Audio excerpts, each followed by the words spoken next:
Welcome back to Metropole Television, therefore. Now, this morning, we're looking at exactly what other economies are doing, therefore, and asking ourselves the questions, are we able to do that just yet? Or it is wait and see. So I just want to take you up to what the Bank of Mauritius is doing, therefore, and to really cushion the economy from the effects of the COVID-19 pandemic. Now, some of these raft measures they've taken. Now, they have actually released a 5 billion arrest, that is through the commercial banks, to address cash flow issues. Number two, they have a special relief to businesses available as from March 23rd, because they're saying that they do understand that the businesses are actually going to get affected now. Number three, they've come up with a moratorium of capital repayments for 6 months. Now they've actually taken them for up to 2 years. Good.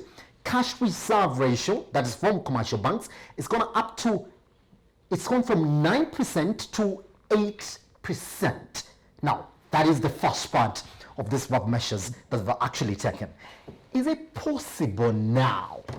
And just before going for break, Enoch, I asked you, is it possible that we'll be looking as an economy to this direction?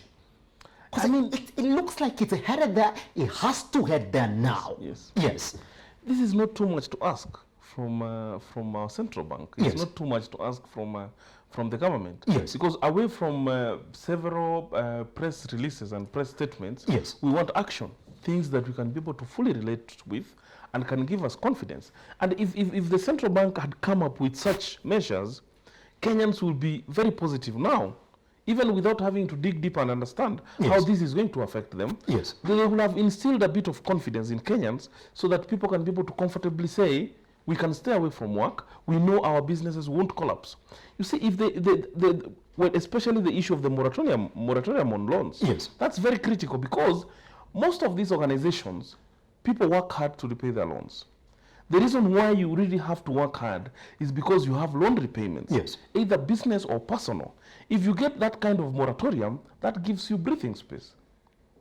And it gives you time to be able to really stay away from work, Yes. knowing that you will have enough time to recover Yes. and repay the loans. When you compare that with what we did just the other day, where the CBK governor is telling businesses, you can go to your bank right now, tell them you actually don't foresee you being able to pay your loans extended by 1 year. Is 1 year just enough yet?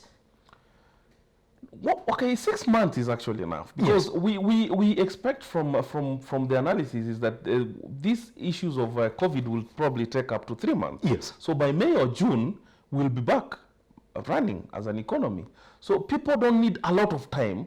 They just need time enough to be able to move away from what we have and settle down in business. Yes. And if there will be need for an extension, it can be looked at that point. Yes. What again I want to insist is that the Bank of Mauritius has given a directive. The Central Bank of Kenya gave us a piece of advice on how we can handle with our banks. That's where you see the differences. Those are two different situations. Yes. Because is the central bank governor telling us, all of us who have loans, to head to our banks now so that we can be able to renegotiate? Will the banks have enough time to be able to assess the situation and make the right judgment? Yes. Remember, banks are operating on skeleton staff right now because they're also affected. Yes. And they have really reduced their staff numbers. So I don't know whether the central bank governor has done a lot of research on what the other countries have done. Yes. He has also looked at the situation we have in the country and actually made a wise decision. We need him to give directives, Yes. not pieces of advice. Yes. Yes. Pretty much, isn't it? Now, on the issue, and I want to take you back there so we can look at exactly what we can do. Yes. Do you expect that should this go on, and everybody's praying that it doesn't go on or really hit us so much in the economy, but it has to, because if it's hitting other economies, then it's also going to hit us. I want to take you back to bigger foreign exchange earners like tourism, remittances, isn't it? If they're going to get really affected by that much, should the next conversation be an economic package? Because if you see what the Bank of Mauritius has done, it has gone down and thought about where does our economy ride? It's on businesses. So let's shield this business from this effect. Is that the next big announcement that we expect? Yeah, definitely. We expect that the government to have taken time Yes. and analyzed the effect. Yes. And seen on how we can be able to revive these businesses Yes. once the pandemic is over. And the kind of revival that we'll expect from the government Yes. is some form of economic package, some form of fund, Yes. kind of, that can be available to these businesses so that cash can be injected directly to these businesses for revival. Because if people stay away from work for 3 months, organizations close for 3 months, they will need some kind of jumpstart. And that jumpstart has to be in form of a package from the government. Yes. Either very low interest rate loans or some kind of grants to some of sectors of the economy so that they can be able to start working again. And we can be able to start seeing the benefits of a running economy again. If we don't do that, we'll struggle for a very long time. It can probably take us a year or two to Yes. be able to recover. Yes. And I don't think that is the kind of situation that we'll want as a country. Yes. Yes. With now, also we do understand that the cabinet is going to sit today in the morning to also come up with proper quarantine measures and also proper measures that the economy is going to observe so we don't see a further spread of the COVID-19. And we've seen exactly how some shares have been trading as well. We see what the bourse is now recognizing the effect of the COVID-19 pandemic. When you look at where our economy is right now, and we do know what our reserve stands at, and we do know what our trade deficit is at, is that exactly what is making the government a bit coy for coming out and announcing these economic packages that they should have already started announcing? No, true, because as I said earlier, we are a struggling economy. Yes. I mean, away from what we are going through right now, we've had so many other fundamental issues that have been affecting our economy. So I think the president and the central bank governor and of course the government in general, they are looking at a situation whereby it has to be a balance. Yes. We don't want to be excited with some kind of measures which may end up putting us in a bigger hole than we were before. So they're taking time to be able to analyze the situation really so that they can be able to come up with the right measures Yes. that can keep the economy afloat, at the same time ensure that businesses don't also collapse during this period. Yes. That's why it is taking long. But we don't want to take longer, because if we want people out of the streets, if we want people to work from home, if we want businesses to close temporarily, they must be the government must be seen to take action and to give decisive measures that can be able to cushion these businesses. Yes. So it can't, if the cabinet comes out today and they say we are going on a lockdown, we don't just want that announcement of a lockdown, we want another announcement on how the businesses will be cushioned. Yes. Yes. Pretty much, isn't it, that I gotta ask you this question therefore just before we complete this conversation this morning. We do know what the Treasury projected our economy to grow this year by around 6%. Other analysts kept on saying 5.8, 5.9, and it was around that area now. Yeah. Do you expect now, because of the COVID-19 pandemic, that our economic projections must come down considerably in 2020? Definitely, it has to, because we're going to lose almost a quarter Yes. of a year Yes. in this pandemic, because we already lost February, part of it. Yes. We're going to lose March, April, probably up to June. So such a long period, and considering that we are not having imports into the country, our exports are affected, the tourism sector is affected, our industries are definitely affected, and the SME sector is almost on its knees. Yes. The figures will have to be revised. But I think Kenyans and the world at large will understand the situation, considering that the COVID-19 virus and pandemic is not only affecting Kenya, it's affecting the world. In fact, it's affecting some countries in a very big way. Look at what has happened in China. Look at what is happening in Italy, Yes. the UK, most of Europe, and even the US. They're greatly affected. So we will understand if our economy grows at a slow pace. But what we should be thinking is we should be thinking ahead. Yes. What measures do we take in the year 2020, 2021 to ensure that we can be able to quickly recover Yes. from what we have gone through Yes. during this period? Right. Yeah. And finally, therefore, I know you run a business. I know you work with people in the office. How are yourselves now and your business, therefore, sort of approaching this period? Are you also saying work from home? Honestly, we've been working from the office. Yes. I mean, for the kind of business we run, we, as accountants, we have a lot of backlog, I know. and we don't interact with people almost on a daily basis. So we have a lot of backlog that we're handling. But from yesterday, we've had the feeling that we really have to close, because most of the organizations that we interact with every day are closed.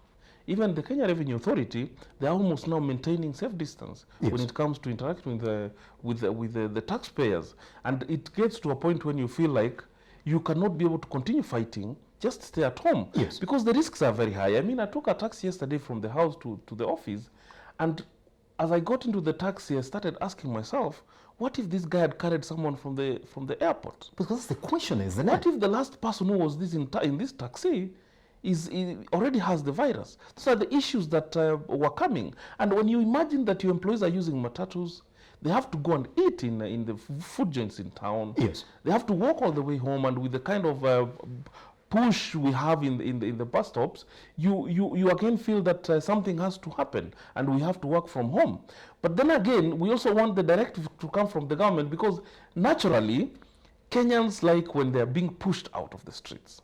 Kenyans cannot just stay away from the streets. If the government they gave directives to close down Nairobi today, I'm very sure the police have to be deployed. The army has to be deployed to get people out of the streets. Because again, there's another big issue that we have not addressed as economists. Our economy, 60 or 70% of our economy is a hand-to-mouth economy. We work every day so that we can feed our families at the end of the day.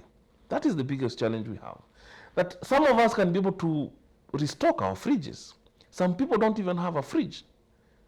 They actually, at the end of the day, they get 600 shillings. They buy half a liter of kerosene, 5 shillings worth of cooking oil and such, to be able to get a meal.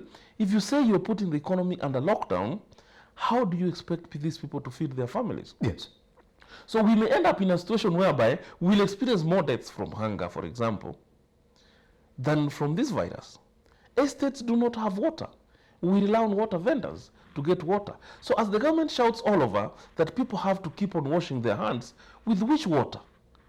Do we have water in our taps? We don't have water. Those are the issues that the government has to be cognizant to, and they must be able to be addressed if we have to lock down this city. But we have to advise people to continue safe distancing. If indeed you can be able to work from the house, work from the house. You can also be giving us the news from the house if it's possible. Then I hope my bosses are listening, man. So that we can be able to avoid the spread of this virus. Because that is exactly what we should be talking about next. The numbers look low, Yes. but I always tell people it is always a laughing matter until it hits you. Look at what happened in the US. The Italy president as well. laughed at it Yes. when it was 15 people. He has now realized it's a pandemic. He's even calling it the Chinese virus when it's 3,000-4,000 people. Look at Italy. It started as a joke. They thought it was a joke. The government advised people to stay out of the streets. They didn't. Right now they are singing from their balconies. They cannot go to the streets. We have to see how serious this thing is so that we can be able to make decisive action when it comes to our lives. And something else before we close. Yes. How many ICU beds do we have in the country? Not more than 100.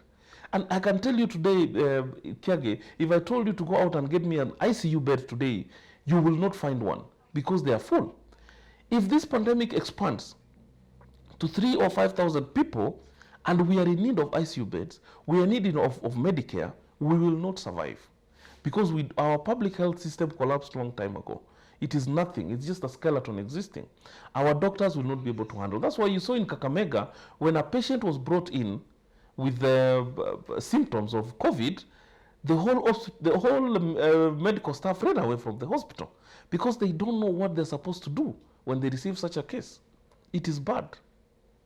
And that's exactly what we need to hit, isn't it? Now, we do know what the economy is doing, especially we've got the pointers from the banking sector. Some of them, not enough, according to CPA Enoch Monari this morning. Some of them, good enough. But the conversation is that more needs to be done.